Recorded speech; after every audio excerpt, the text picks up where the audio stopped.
కర్మ అనుకోవాలి కొన్ని కొన్ని సందర్భాల్లో. సో ఈ పరిస్థితుల్లో చంద్రబాబు నాయుడు గారు ఒకవైపు జనంలో తిరుగుతూ ఆ తుఫాను సరే ఆ వరదల ప్రాంతాల్లో బాధితులను పలకరిస్తూ వాళ్ళకు అవసరమైన ఎన్ని ఎమ్మెల్యేలు మంత్రులు ఇటువంటి వీళ్ళందరూ మొత్తం ప్రజల్లోనే ఉన్నారు. ఒకవైపు ప్రజలు అల్లల్లాడిపోతున్నారు, తల్లడిల్లిపోతున్నారు. రాత్రి అయితే చాలామంది ఇళ్ల మీద ఉండి తినడానికి తిండి లేక షుగర్ పేషెంట్ డయాబెటిక్స్ ఉంటారు కదా, వాళ్ళు కూడా అలమటించిపోయారు. తెల్లారేసరికి ఎన్డీఆర్ఎఫ్ వాళ్ళు హెలికాప్టర్స్ లేకపోతే ఇంకా పెద్ద బోట్లో వచ్చి కొంత ఇది చేయగలరు. అయితే ఇక్కడ ఒక విషయం చెప్పుకోవాల్సింది ఏంటంటే ఎన్డీఆర్ఎఫ్ ఎందుకో లేట్గా రియాక్ట్ అయింది. పదే పదే ప్రభుత్వం వాళ్ళకి రిక్వెస్ట్లు పెట్టినా కూడా ఎన్డీఆర్ఎఫ్ ఇన్ టైంలో రాలేదు అనేది ఒక విమర్శ అయితే ఉంది. నిన్న ఈవినింగ్ ఎప్పుడో కొంతమంది వచ్చారు ఎన్డీఆర్ఎఫ్ స్టాఫ్ కానీ బోట్లు కానీ వాళ్ళు కూడా వాళ్ళని వెళ్ళి తిరిగి వచ్చేసారు. మిమ్మల్ని ఇప్పుడు తీసుకెళ్ళడం సాధ్యం కాదు, రేపు వస్తామని చెప్పి. ఇది అప్పటికప్పుడు ఫుడ్ రెడీ అయ్యే పరిస్థితి ఉండదు కదా. ఇదంతా ఓవర్ నైట్ జరిగిన దీంతో కొంతవరకు చేయగలిగారు కానీ అందరికీ ఫుడ్ అందే పరిస్థితి లేదు. ఇదంతా నైట్ రెడీ చేసుకుని మళ్ళీ పొద్దున్న నుంచి వాళ్ళకి బ్రేక్ఫాస్ట్ అని అవన్నీ చేసే ప్రయత్నం చేశారు. అయితే ఈ మొత్తం వ్యవహారంలో ఇటువంటి క్రైసిస్ మేనేజ్మెంట్లో టేక్ ఇట్ ఫర్ గ్రాంటెడ్ మనం చంద్రబాబు నాయుడు గారిని మించిన వాళ్ళు లేడు దాన్ని చేయడంలో. ఇది ఆయన ప్రత్యర్థులు చెప్పే మాట, ఆయన అభిమానించే వాళ్ళు చెప్పే మాట, ఆయన చూసిన వాళ్ళు చెప్పే మాట, ఆయనతో చేసిన వాళ్ళు చెప్పే మాట. ఇది అయినా కోడిగుడ్డు మీద ఏకలు బీకే మాటలు మాట్లాడుతూ ఉంటారు కొంతమంది. వాళ్ళ గురించి పెద్దగా లెక్క చేయాల్సిన అవసరం లేదు, డోంట్ కేర్. అయినా కూడా ఇంత ఇబ్బందులు ప్రజలు ఎదుర్కొంటున్నారు అని అంటే ఇది చిన్న విపత్తు కాదు. ఒక రకంగా చెప్పాలంటే ఇది ఊహించని విపత్తు.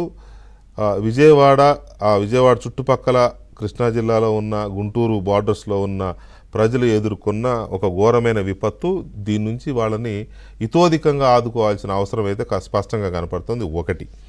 రెండవది, అమరావతి ప్రాంతం మునిగిపోయిందనే ప్రచారం ఒకటి చాలా గట్టిగా జరుగుతోంది.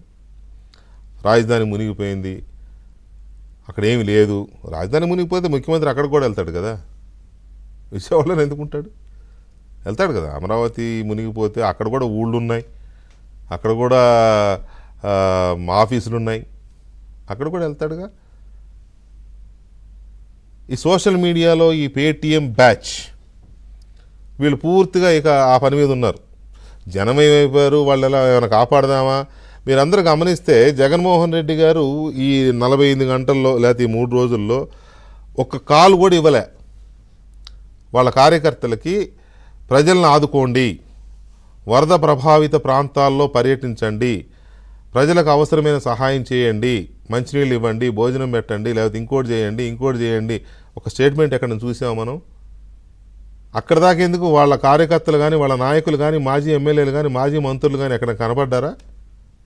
ఒక్కళ్ళంటే ఒక్కళ్ళు కనపడ్డారా? ఆయన కనపడ్డా కనీసం? బెంగళూరు నుంచి నిన్న పులివెందులు వచ్చాడు. నిన్న పులివెందులు వచ్చి ఇవాళ ఉదయం ఇక్కడికి వచ్చాడు. వచ్చి ఇవాళ పులవమని ఆయన తగుదనమ్మని ఆయన వెళ్తే ఆయన వెనకాల 10 మంది బయలుదేరారు. ఎందుకు వెళ్ళారు తెలియదు.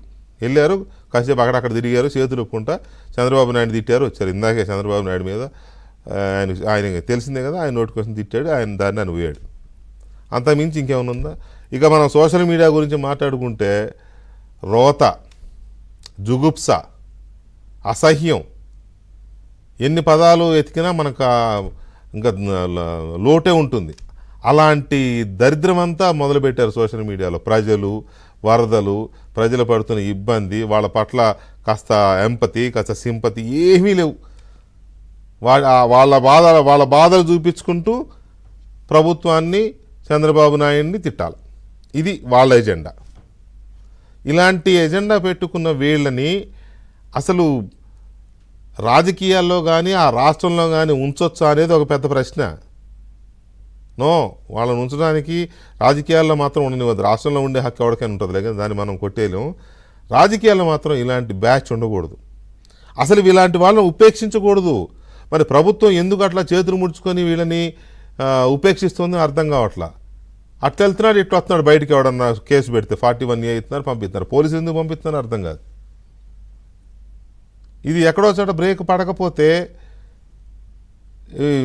వాళ్ళు కాపురాల్లో కూడా దూరిపోతున్నారు. వాళ్ళు తెలుగుదేశం పార్టీయో జనసేన పార్టీ నాయకులు, కార్యకర్తలు ఇళ్ళకి పోయి ఇంత దారుణమైన వీళ్ళ సంగతి కూడా చూడాలి. అమరావతి ఏదో మునిగిపోయింది, కొట్టుకుపోయిందని ఏదో ఫోటోలు పెట్టేసేస్తున్నారు.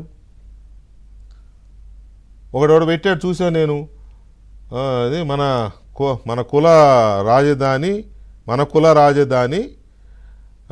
ఇదే, మన కుల రాజధాని ఇదే, అక్కడున్న హైకోర్టు ఇదే అని పెట్టాడు. కుల రాజధాని ఏంటి? రాష్ట్ర రాజధాని కదా అది. అంటే ఇంకా మీరు ఆ దీంట్లోంచి బయటికి రాలే, ప్రజలను కూడా రానివ్వడం మీకు ఇష్టం లేదు. అమరావతితో పాటు చాలా ఊళ్ళు మునిగినాయి, దళిత కాలనీలు మునిగినాయి, రెడ్డి సామాజిక వర్గం వాళ్ళు ఉండే ఊళ్ళు మునిగినాయి. అక్కడ పెట్టు, మన కుల ఊరు మునిగింది. దళిత కాలనీ పెట్టు, మన కుల కాలనీ మునిగిందని పెట్టు. మన కుల రాజధాని మునిగిందని పెట్టు, దళిత కాలనీ బోర్డు చూపించి. ఈపులు బాగా కొడతారు. అంటే ఈ పైశాచికత్వం లేకపోతే ఇదంతా ఎందుకు వస్తుంది? ఈ సునకానందం ఏంటి? దీనివల్ల మీకు వచ్చేది ఏంటి అంటే, ఒక్కొక్క పోస్ట్కి వాళ్ళు ఇచ్చే 5 రూపాయలు 10 రూపాయలు వీటి కోసమా? ఈ కుక్క బిస్కెట్ల కోసమా? ఈ పేటీఎం బ్యాచ్ అనే